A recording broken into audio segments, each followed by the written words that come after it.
You see it up there. I'm going to read it. Copyright disclaimer under Section 107 of the Copyright Act of 1976. Allowance is made for fair use of purpose fair use for purposes such as criticism, comment, news reporting, teaching, scholarship, education, and research. Fair use is a use permitted by copyright statute that may otherwise be infringing.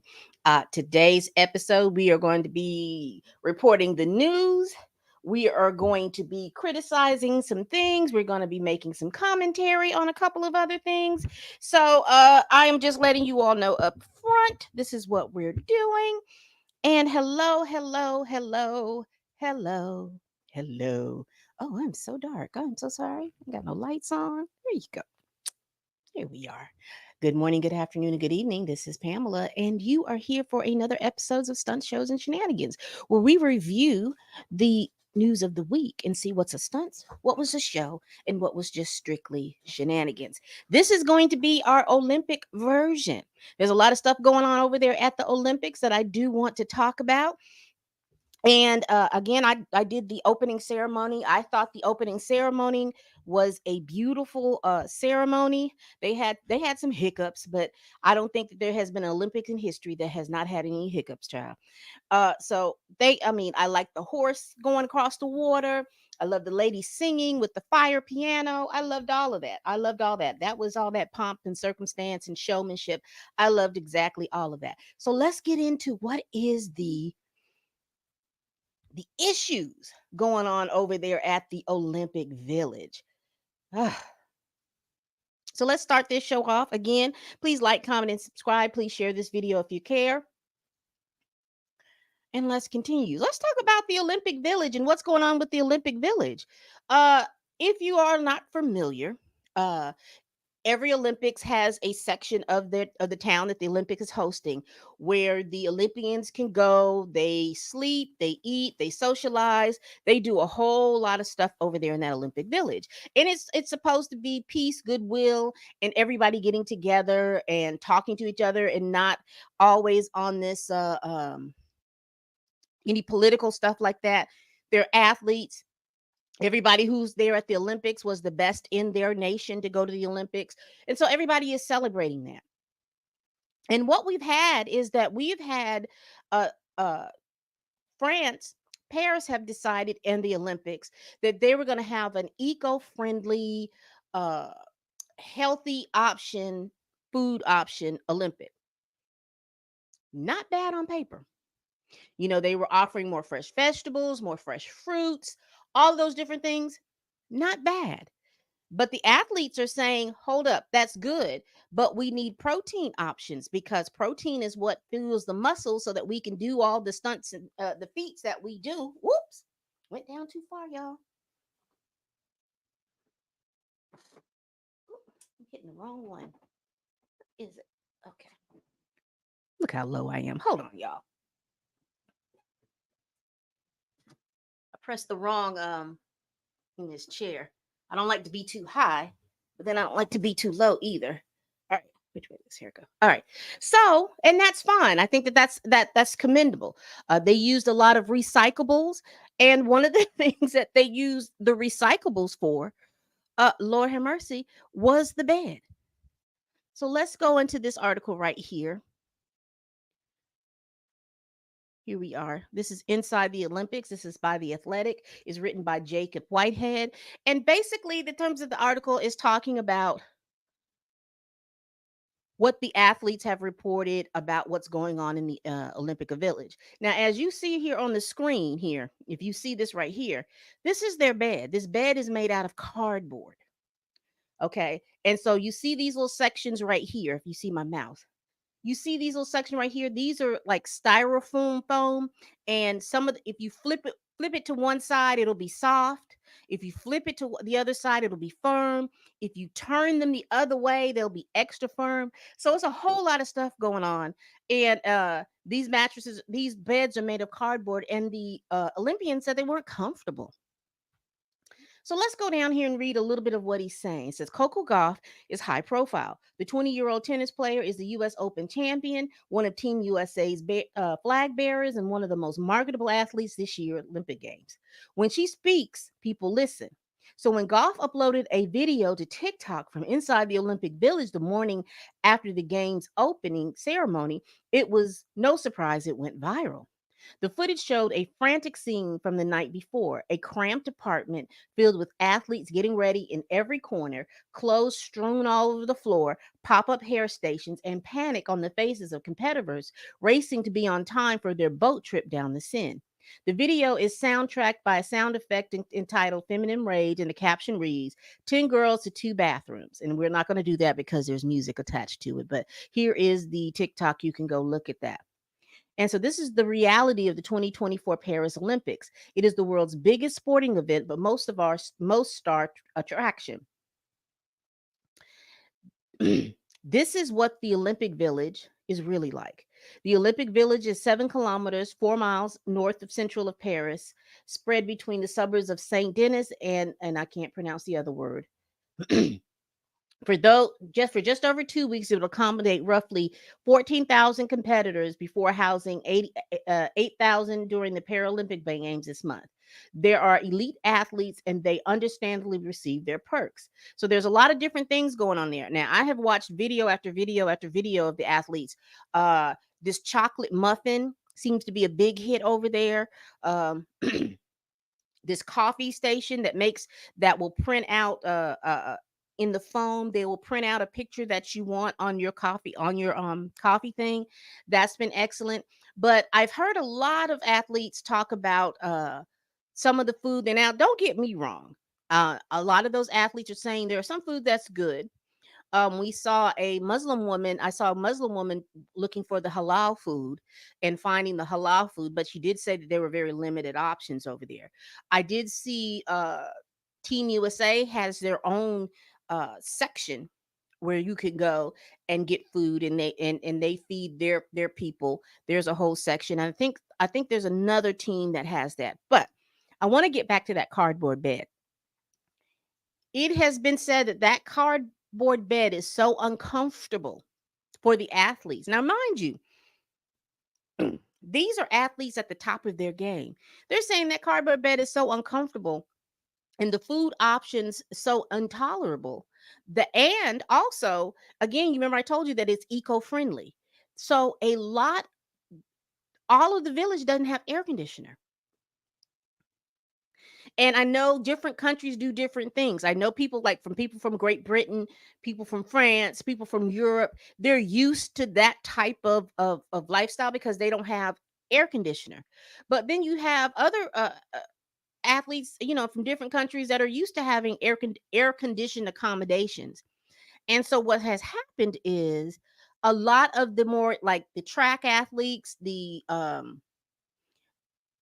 think it was Great Britain, the United States, I think Canada, and a couple of other countries decided to go get hotels that had air conditioner and that had softer beds. So so you have a whole plunk of the well, because you're looking at the United States has 500 and so athletes. You're looking at I think it was Canada, they have like 400 and some athletes. So there's about at least 1,000. If you've got 14,000 competitors, there's at least a third of those competitors that are living in hotels, which is amazing, because the Olympic Games usually have all the hotels and stuff filled up. So I'm curious as to what accommodations that they found. But anyway, uh that is interesting to me. I'm not going to go, like I said, I'm not going to go over through everything, but these are some of the things that they were talking about in the Olympic Village that was uh troubling them. Another thing that was talked about, and that just happened like in a couple of days ago, you had, and I'll go over about the track and field, but also the security at the Olympic Games and the Olympic hosts themselves, they day by day are changing rules, and I think that they're doing that to punish those athletes and those committees, Olympic committees in certain countries that decided not to use their accommodations. But we'll get into that with the track and field because that had some very, very big um, problems within the track and field area. All right, so let's get to this. Excuse me. Let's get into gymnastics. Now we know that in gymnastics you have the U.S. women's team, you have the U.S. men's team, and they did their little fizzle. If they did their awards. If you haven't, I know that if you have Peacock has all of that on their app. You can go and watch all those things. It's not for me to go play by play on there because again, there those were the shows. That was a wonderful thing. The young man who what's his name? Steve Nick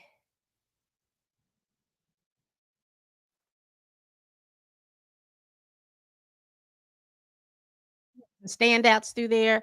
Let me share my screen.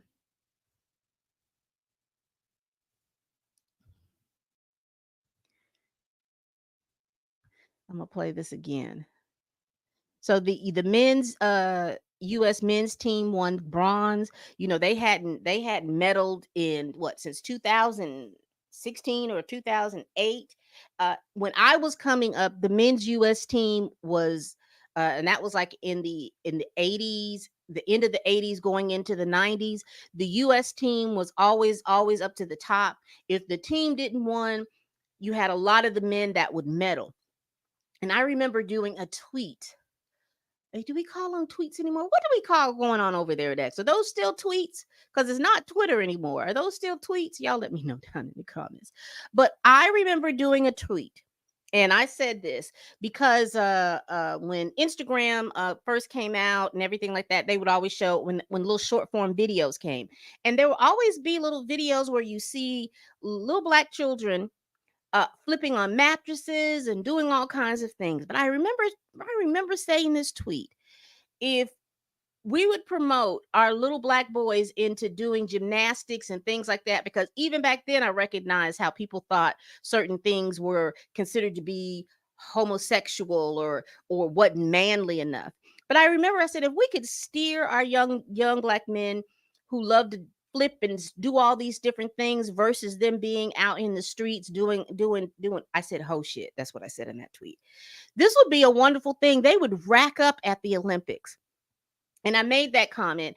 And I see that there's a little young black man that's on the little Olympic team. I think his last name is Frederick, if I'm not mistaken. But anyway, but apparently they've been doing some things for the men's Olympic team to give them a better edge. So then they brought in science and mathematics and anyway, all of that to say they did an algorithm and they decided that the best chance of them medaling was this particular team. And they had this young man on here who his only job was the pommel horse. That was his only job. He gets on the pommel horse. He gets such a great score. They end up getting a medal from his great score. And then they made this uh little ditty. So I'm gonna play it really quick, and then we're gonna move on to the stuff. Uh-oh. I can't believe that it's finally me and you and me, just us and your friend Steve. Do do do do do do do Steve. Do do do do do do Steve. Do do do do do do Hey Steve. y'all, he can't see with them glasses off. He can't see a thing. When I tell you he can't see a thing, he can't see a thing.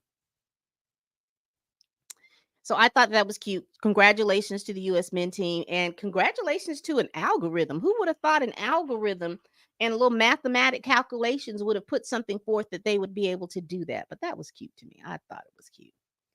All right, let's move on. Let's get to Les Mis.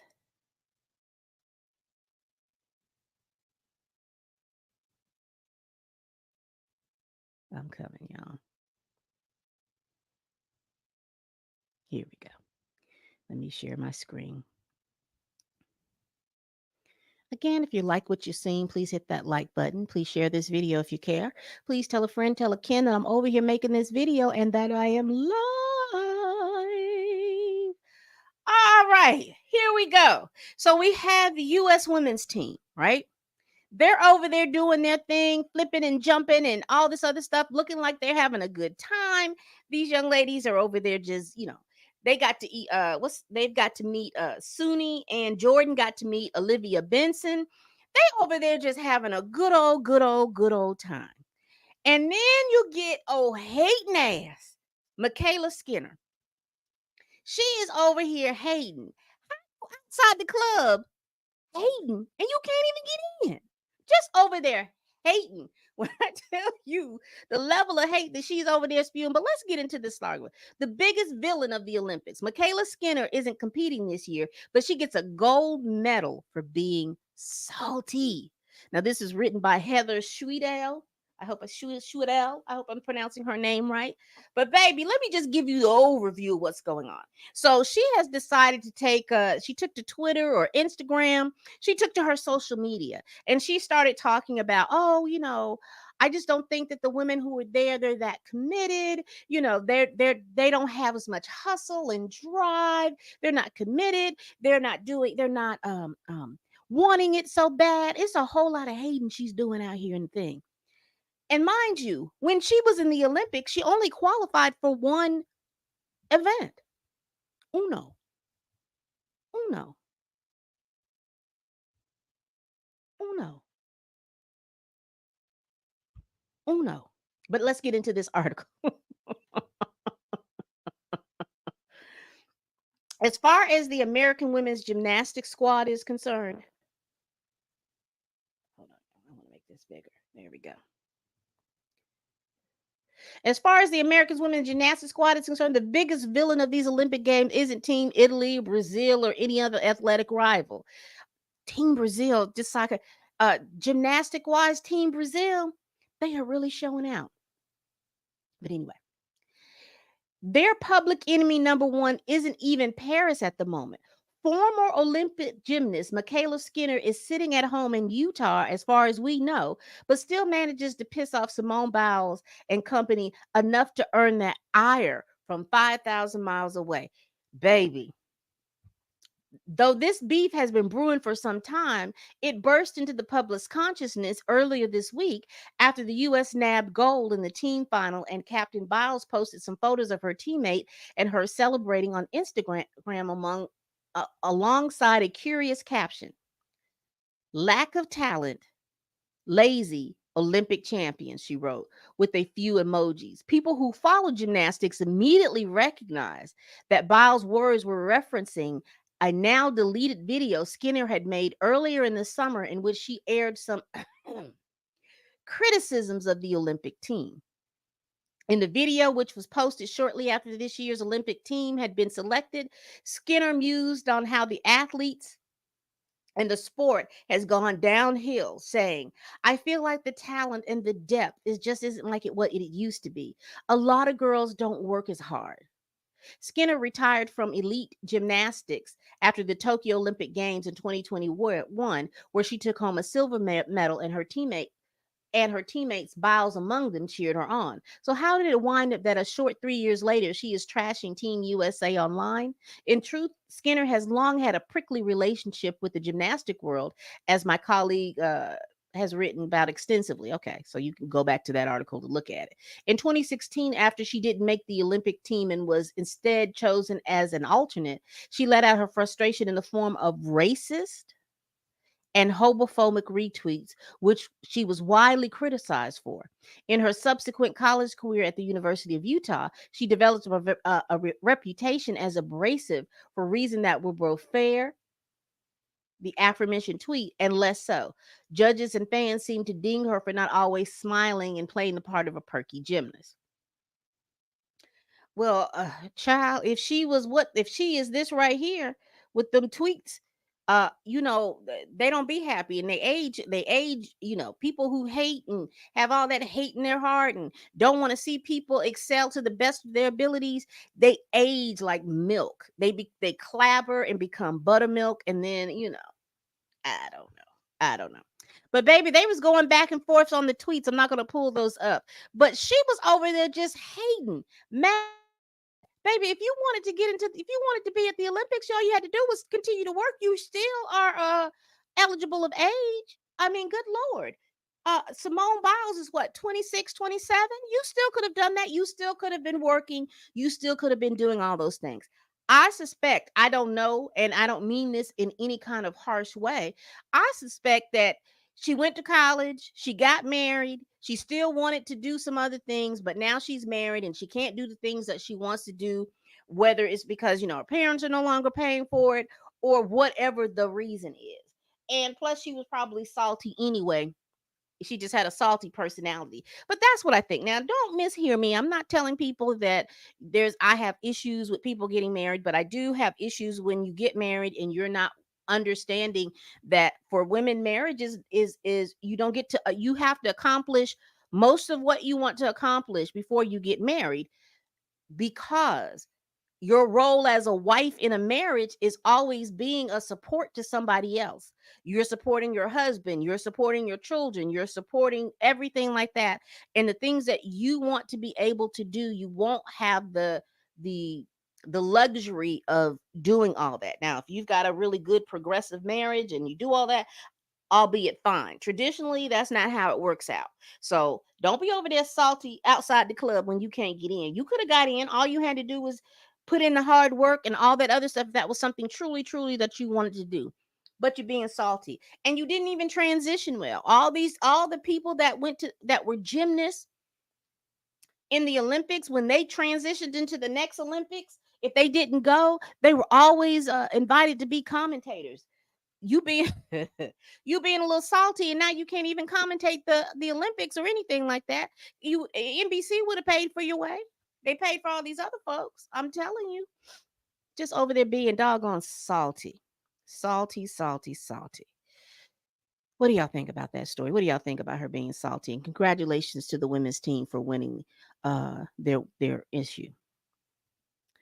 Y'all, this next story, hold on, let me just really quick. I apologize. This next story pissed me the hell off. And I'm going to tell you, it pissed me the hell off because let me just click it up here. Boxing. Who's female and who's male? This story, if you are not aware, there is an Algerian woman who is a boxer. She went up against an Italian boxer. She went up against Italian boxer. And basically what happened is this. She hit her. They were boxing, and I'm talking about the sport of boxing.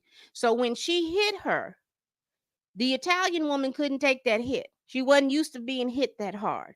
And that reminds me of male boxers back in the day that used to talk about when they went up against Mike Tyson. And they were talking about, boxing and everything like that. They had the technique, they had all of that. That wasn't the issue, the problem. It is the fact that Mike Tyson had so much power behind his hits. Boxers said they have never been hit that hard. And some people got that one little lick for Mike Tyson, and that was the end. They went down. Others was like, we went to 2 or 3 rounds, and after that third round, if we made it, it was over. So this woman gets hit. She breaks down into the thing. She talks about she's never been hit that hard. So now it's like, okay, wait a minute. It's not her fault for being able to push a punch like she does. That's what you're supposed to do. This is what her country sent her over here to do. But what does she do? She starts making allegations that this woman is a man. And it pissed me off. Now, I don't want to hear that, oh, I'm being transphobic or any of those phobias. What I am saying is that once that statement was made, there was a snowball of things that were going on to where even the young Algerian woman's father had to get involved, uh, because he's pleading with people to know that she has grown up as a woman, and she's always been a girl, and she's always been a woman, and there's never been any question about whether or not that she was a woman. She was born a girl. Me and my wife, we were happy to have her in our family and all this other stuff. This man is on this thing. And why is it? That's a portion of what pissed me off. But let me get into this story. Let me share my screen.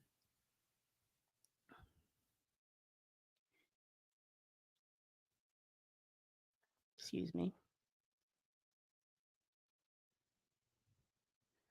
I don't think this is the right story, but it is the story. So,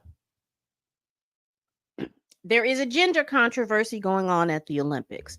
Now, for the Algerian woman, it has been cleared up. So, what has it been? So, a couple of years ago, in her boxing thing, they test them they do genetic testing, they do all this testing to see if you have any drugs in your system or anything like that. So she had one particular test that showed that she had a high level of testosterone in her system. And everybody, so that was a couple of years ago. That was cleared up. She's done several testings before. Her testosterone levels were fine. Everybody was good. Now, why is that important? It's important because people get people get because I don't want to sit here like I understand it. But I understand it from me, and I'm going to share some things about myself. People act like that women don't have testosterone running through their systems. We do. At certain times, the testosterone levels can be high. And people want to make that to be, oh well, she's taking testosterone to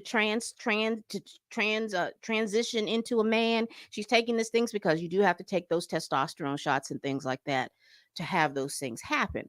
But there are some women who have a high level of testosterone in their system.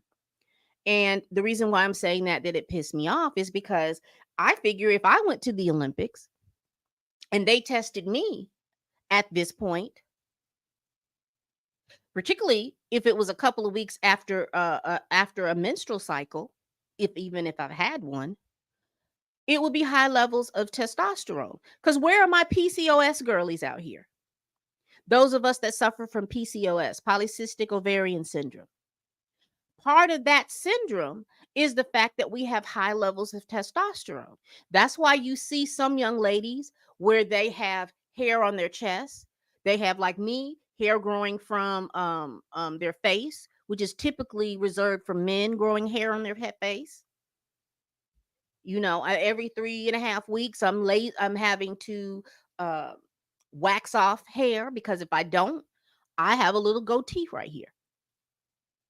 And I think that pissed me off. It's like, wow, these people are out here doing all this stuff. And she made that mention, and the Italian boxer put that out there, and it was a snowball's effect that happened to this young lady.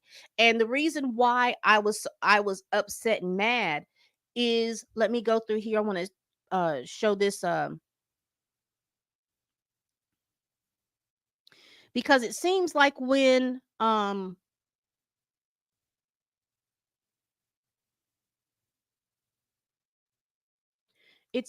when you have black women or young women of color. You remember this young lady right here? Let me see. You remember her?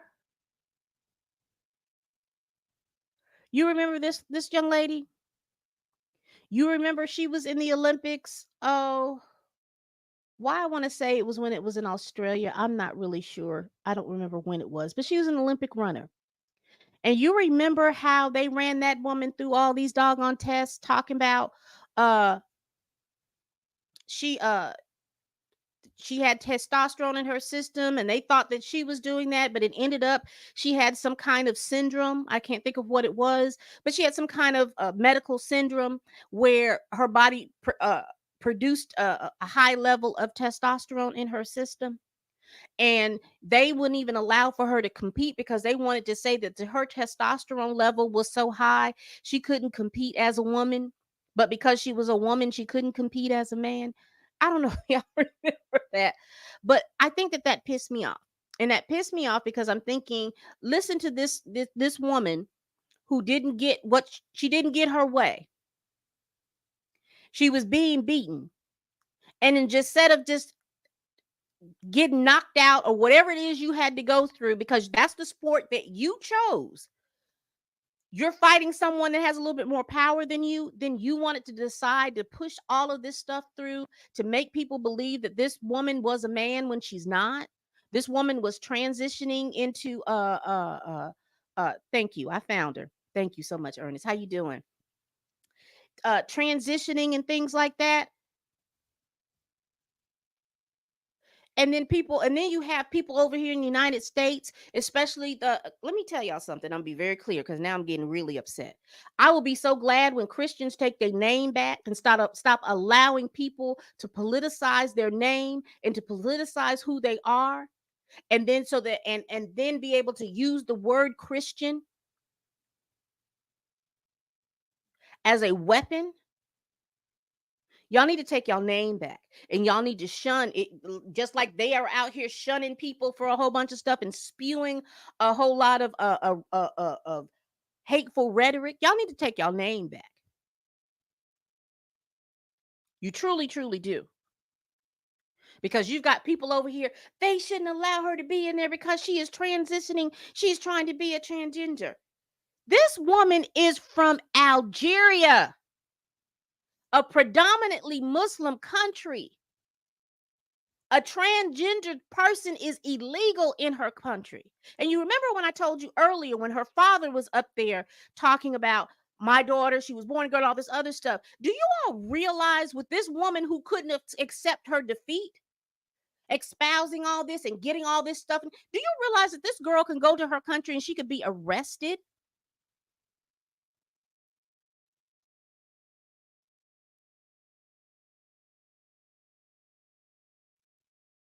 Come on, y'all.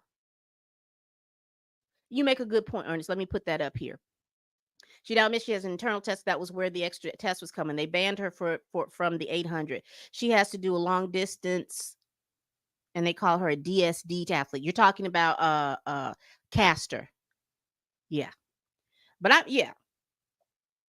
But you're talking about this woman's gonna go back to her country, and I see her father's up here pleading, and I'm thinking, I am now scared for this girl. I am scared for this woman going back to her country because you, Italy,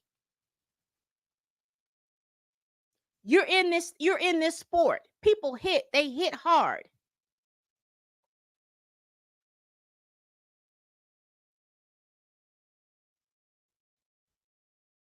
Y'all are doing way too much. Doing way too much. Doing way too much. And then you have all these people that are running around here hating on this girl, saying things that she is when she's not. Oh, well, she has testosterone in her body. So do I. I've had polycystic ovarian syndrome since I started a menstrual cycle. It affects your hormones, it affects your weight, it affects your mood, it promotes a whole lot of hair growth, all of this stuff.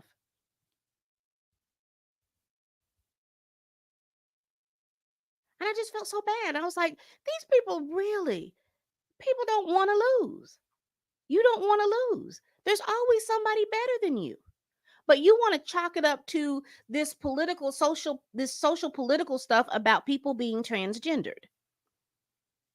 And I need for you to sit down on that. Is there issues within that? Yes. But don't use it as a weapon because you're losing.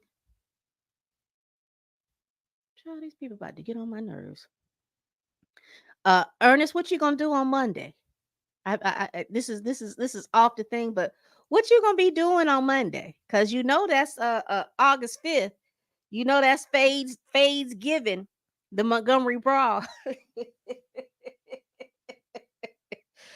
I'm gonna do a video on it, but you know, I wonder what's gonna happen. I wonder if the people from the Harriet too gonna go back and see if they go and see if they can all ride again at the riverfront. Yeah. You going to the riverfront on Monday? Oh, whoo, I get so tickled. I get tickled I just get tickled, but I'm curious, is there going to be something going on at the riverfront? Have you heard anything? Is anybody doing anything? Because I saw a meme, and I don't know how true it is, but they do have like a chair sitting out there. I'm sorry. Let me get back to the show. Let me get back to the show. Let me get back to the show. What are y'all thinking about this story about the Algerian boxer, where the Italian boxer got upset because she was losing and wanted to holler about uh, she was a man? Sure. All right, let's get into track and field. What is going on? And again, my conspiracy thing feels are taking. What's going on in track and field? What's really going on in track and field? Because I have noticed that a couple, of the huge track stars, and particularly two track stars from Jamaica, have pulled out. And I am very, very curious as to what is going on as they're pulling out. Because I went back and looked at some of the stories. Here we go. Here's the story. So let's look at this story by CBS Sports, because I do want to talk about too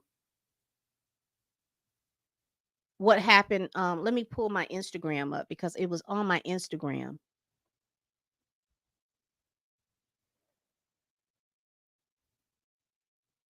Here it is.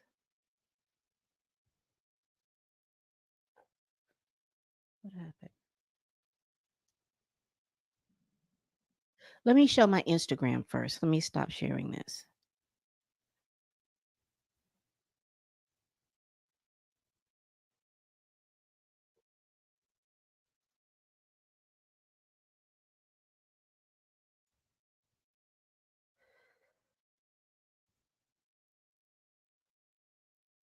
You change the rule and then not say. So you're asking all the athletes who, for whatever reason, don't stay in the village, them can't come through the gate. We came through this gate yesterday and went through security and was okay. The man said we can't go, we have to go all the way up where everybody else are enter to come back down here. That's crazy. This is crazy. Hey, what's happening there? What's happening over here? She said them changed the rule yesterday. Like, wasn't announced. Change the rule and then not say it. So you're asking all the athletes who, for whatever reason, don't stay in the village, them can't come through the gate. We came through this gate yesterday and went through security and was okay. The man said we can't go, we have to go all the way up where everybody else are enter to come back down here. That's crazy. Oh my goodness. Let me go here. So what she was talking about. You saw Shelly Ann, and she ended up pulling out because they kept her and Shikari Richardson at the gate. They wouldn't let them in. So you remember earlier when I talked about that there was a whole host of people who were staying at hotels and things like that. Those people then come in or bust in, their team is busting them in to come through this particular gate. Now, exactly. Now, what they've done is they are barring those people that have decided not to live in the Olympic Village. They were barring them from coming through the gate that they had been coming through since the Olympics started. They said that they changed the rule the night before. Now, mind you, why is this important? And you're exactly right. They were trying to make the athletes stay at the Olympic Village. But the Olympic Village for them was uncomfortable because I just showed those cardboard beds. And nobody's sleeping on them cardboard beds like that. I mean, there are people who are, and if it's comfortable, because my brother can sleep on a rock. I mean, he'll be just as comfortable as he wants to be. But me, I need my bed to be just right, have enough firmness, but then just enough softness that I can just sink right into the bed. That's just a me thing. Those beds didn't look comfortable. They didn't look like they had any give or anything to them. And so because of this issue, this was the day that race was held. Because you remember, shout out to the young lady from St. Lucia, Julian, who won her first gold for her country. Shout out to her. However, that was a race that Shelly Ann Fraser Price was supposed to have been in, but she was not in that race because of the fact that she wasn't able to do her warm ups like she needed to do, warm up her muscles and things like that. And because she couldn't do that, because she had to wrestle with the gate officials when they're changing the rules at the middle of the night, uh, this is what happens. And we had the other young lady on her team who pulled out of the 100 and she pulled out of the 200. And forgive me if I can't remember her name, and I didn't keep that article up to pull it up. But they're saying that's why Shakari wasn't. Now, again, do not mishear me. I am happy to whoever wins, because when you're ready, you're ready. Okay. And if it's for you, it's for you. I understand that. If she would have won, would Shelly Ann would have won the gold? I don't know. Because the way Julianne ran that race, baby, I don't know. I don't know. Because she was at least two links ahead of everybody. But it just seems like there's some sabotage going on. And I think Ernest hit it on the head. They were trying to get those people to come back to stay in that village with that bad food, them cardboard beds, and no AC. And like I said, European countries may be used to stuff like that, but I know the Canadians and folks from the US and Mexico, we're not used to stuff like that. We like to have some air conditioner, and that was not provided. Some things were not provided.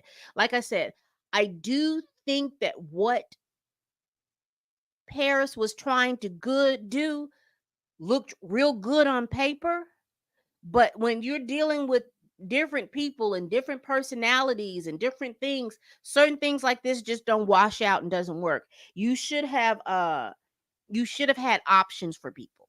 And that's all I'm going to say. Cardboard beds were great, because what you going to do with those cardboard beds? You're just going to recycle them, right? Excuse me, y'all. You're just going to recycle them. So if someone needed a bed, why could you not have found a better mattress? I mean, the foundation fine, but you could have found a better mattress for people to sleep on. That's all I'm saying.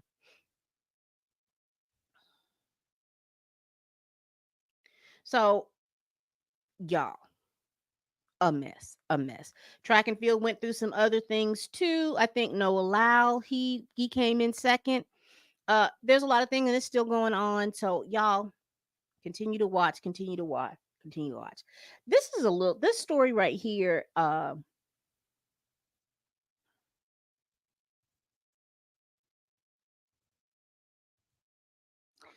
This story right here, it came on the docket. I was looking for something else and I saw this and I thought, yeah, I want to talk about this.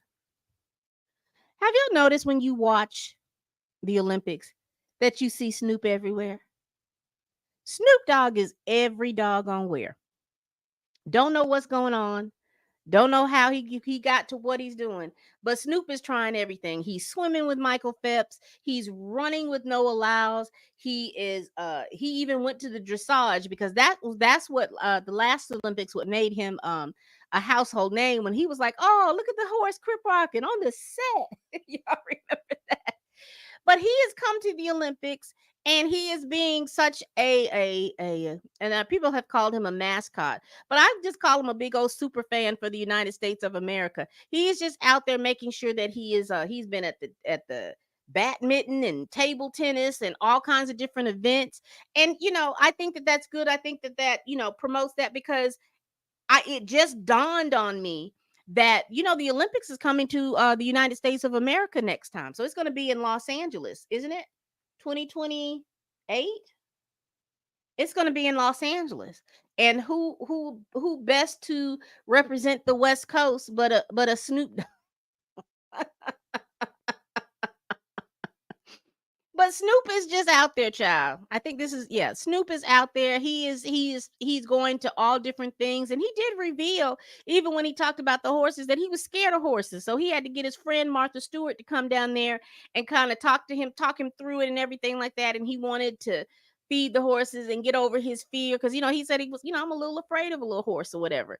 So, but I just thought that was interesting. And I saw that Flavor Flav was out there as well. And shout out to Flavor Flav because he was sponsoring some of the people on the United States polo team. I think there was a young black lady that's on there, and she was saying that for her to go to the Olympics, she was going to be trying to figure out how to pay uh some of her bills, and he has offered to pay some of her bills. I think Snoop has offered to pay, and there was some other person there. So shout out to them because some countries fund their athletes. The government funds their athletes. They make sure that everything is they've got all their things that they need to do. And for some athletes, if they get a gold medal, a silver medal, or a bronze medal in their countries, they get monetary uh what do you call that, incentives. They get incentives. They may get a house. Somebody might buy them a house. Somebody might do this, all these little different things. But here in the United States, now don't quote me because I know that there is an Olympic committee. I don't know what they pay for, if they just pay for their uniforms or anything like that. But for like the travel to and from the Olympics, and that's why a lot of people stay in the Olympic Village for the food and stuff like that. Those things, their accommodations, but their travel back and forth and their training and everything like that to go to the Olympics, those are usually paid by the athletes themselves. And this is why you have a lot of athletes that are garnering uh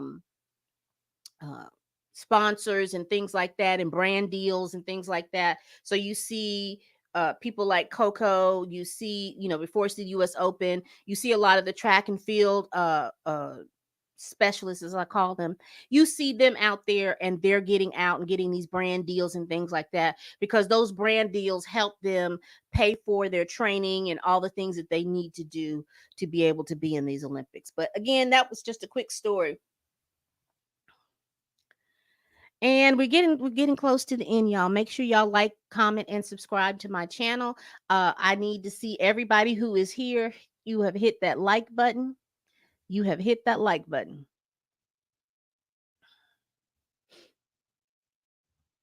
All right, let's get into this. Now, one of the fun things that happened at the Olympics that I saw was fun was we were introduced to the Turkish Olympic shooter, Mr. Youssef. And I want to go over this story. The star we didn't know we needed, y'all. Y'all. Let's get into this. So this is the Turkish Olympic shooter. Now this young man, well, he's 50, but to me he's still young. This young man was in the Olympics. Now, what you see is what you see. Now, if you saw any of the other people who were in the shooting competition, baby, they were dressed up. They had all these eye gadgets, all this stuff. This man came in t-shirt, some slacks, his glasses, and his hand in his pocket. And he shot and he won silver. So, and everybody started talking about him, talking about, look at him. This is they started they think that this man might be an assassin. They started comparing him to John Wick. They started talking about this is his country called him up, talking about, we need you, and he's thinking he's fixing to go. Yeah, we're gonna need your skills to shoot. We need you, but we need you to go to the Olympics. And hey, don't win gold, because then everybody's gonna talk about that you might be an assassin. And being assassin and all those things, I clearly understand that's not funny. However, he just became a sensation, and he became a sensation to the point, y'all. Shout out to young animes, y'all young anime up people. Y'all really truly do it like y'all need to do it. I promise. So then after he became like a household name, the anime kids came and started.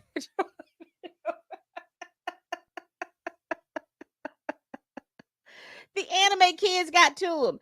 And baby, look at this. Look at this. Let me make this smaller because I want to show the other ones. Look at this one. Look at that. Now these are the other shooters. Now this is exactly how they were dressed in the other shooters. All these eye things. You see this little thing in their outfits. It's almost like a Velcro.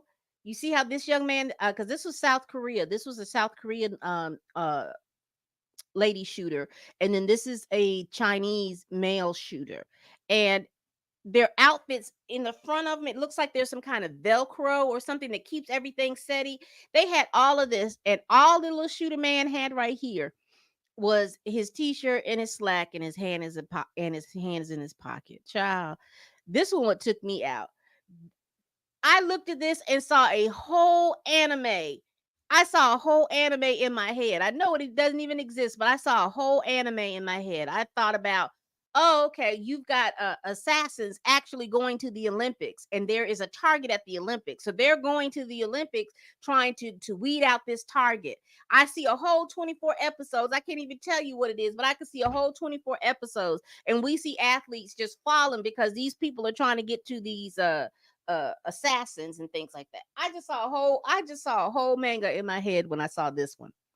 And then we saw the last one. These are the four that stood out to me. I saw this one as well.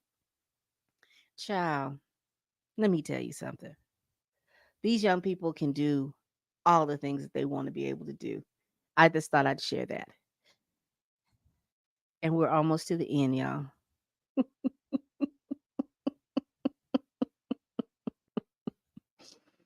And y'all, forgive me, but it's a story that was going on at the Olympics, and I was going to talk about it. And let me see if I can find it. No, I didn't. I know exactly where it's at. All right. So this last story, this is well damn. Well damn. Let's talk about this young let me get to it. Let me make sure.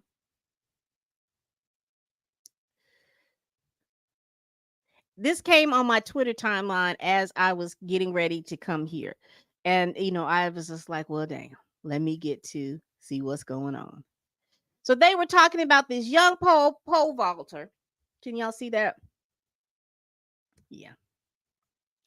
This young pole vaulter, it says Olympic 24 pole vaulter Anthony Amoretti's manhood knocks him out of the competition. It says French pole vaulter Anthony Amoretti has been eliminated from the 2024 Olympics after his crotch caught on the crossbar at the qualifying event and sent it crashing to the ground. Y'all just do not know how I was like, poor baby. Poor baby. Poor baby. All your dreams and hopes that you were gonna make this uh Olympics, you were gonna win a gold medal, whatever medal, and you are knocked out. And why are you knocked out? Because your manhood knocks you out. The family jewels keeps you. And all I can tell y'all and all I can say was, well damn. Bless his heart. Bless his heart. Bless his little heart. Bless his little heart. Y'all tell me what y'all think about these stories. We've gone over several stories. We've kept up with our thing. What are y'all thinking? Let me look and see what's going on. I see Ernest is out here. I said hi. Hello, Andre. How you doing? Hello, Kita. I hadn't seen you in a while. Thank you so much for showing up. Thank you all for showing to my show. Tell me what y'all think about these stories. These Olympic shenanigans, and I'm quite sure that by the end of by coming up to closing ceremonies, there will be some more shenanigans and things like that going on. Y'all, please like, comment, and subscribe. Please share this video if you care. Please tell a friend. Please tell a kin. Please tell your coworker. Please tell that heifer that you cannot stand that I am over here making these videos. What I have coming up for you all is I do want to talk about uh, Trump at the NABJ. And I'm also going to do a recap of the Montgomery Brawl. That's going to be another video that I'm going to put out here. And again, Please tell a friend, tell a kin, tell your coworker, tell that heifer that you can't stand that I'm over here making these videos. And as always, people, bye bye.